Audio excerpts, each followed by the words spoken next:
Hi friends, எல்லோரும் எப்படி இருக்கீங்க? நல்லா இருக்கீங்களா? இன்றைக்கி நம்ம என்ன வீடியோ பார்க்க போகிறோன்னா, எங்கள் அக்கா வீடு பால் காய்க்கிறா.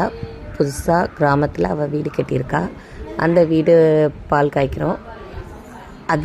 அதுக்கான வீடியோவை தான் இன்றைக்கி நம்ம பார்க்க போகிறோம்.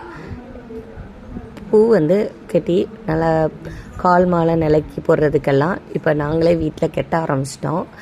கொஞ்சம் இம்ப்ரூவ்மெண்ட் ஆகிருக்கோம் பூ கட்டுறதுலன்னு நினைக்கிறேன். அதனால் பூவெல்லாம் கட்டிட்டு கொஞ்சம் வீட்டுக்கு டெக்கரேஷன் பண்ணுறதுக்கு மா இலை வச்சு அதெல்லாமே கொஞ்சம் ரெடி பண்ணிக்கிட்டோம். அப்புறம் என்ன ஹாயாக உட்காந்துருக்காங்களேன்னு பார்க்கிங்களா, கோலம் போடுறாங்க, அதை உட்காந்து வேடிக்கை பார்த்துட்ருக்காங்க, அவ்வளோதான். அப்புறம் எல்லோரும் உட்காந்து கோலம் போட்டோம்னா கலர் பொடியெல்லாம் கொடுத்தோம். கோலம் போட்டு முடிச்சாச்சு. அதுக்கப்புறம் வீட்டுக்குள்ளே இருக்கிற அடுத்த வேலைகளை பார்க்குறதுக்காண்டி உள்ளே போனோம். அல்லக்கு ஏற்கனவே நாங்கள் கட்டி வச்சுருந்த கால் மாலை இதெல்லாமே நிலையில் தொங்க விடணும். அப்புறம் வீட்டு வாசல் முன்னாடி ஒரு சின்ன குளத்தை போட்டுட்டு இல்லை நிறைய கூட தண்ணி, சாமி ஃபோட்டோ, விளக்கு, அப்புறம் கல் உப்பு, சின்னதாக பசுமாடு அந்த கண்ணுக்குட்டியோடு இருக்கிறாப்புல ஒரு சின்ன சிலை, சாமி ஃபோட்டோஸ் எல்லாம் வச்சுட்டு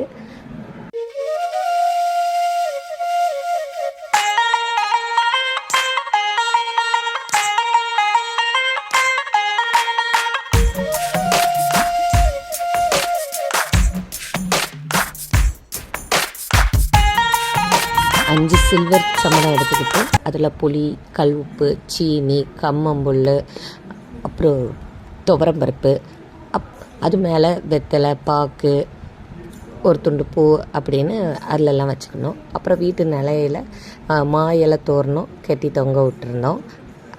அக்கா இருந்தாலும் ஒரு சின்ன பூக்கோளம் போடுறேன்ட்டு உட்காந்து அதை போட்டிருந்தா.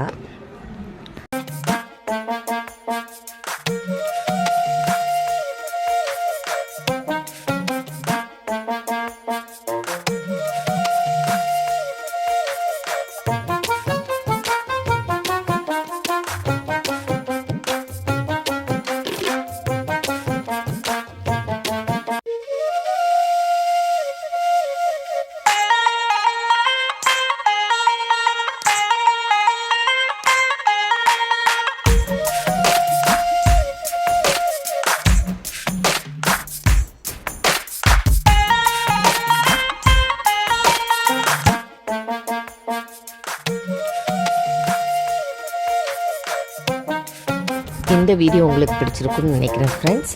நான் நாளைக்கு கிரகப்பிரவேச வீடியோ போடுறேன். இந்த வீடியோ பிடிச்சிருந்தா லைக் பண்ணுங்கள், ஷேர் பண்ணுங்கள், கமெண்ட் பண்ணுங்கள். மறக்காமல் சப்ஸ்கிரைப் பண்ணி அந்த பெல் ஐக்கானை டச் பண்ணிடுங்க.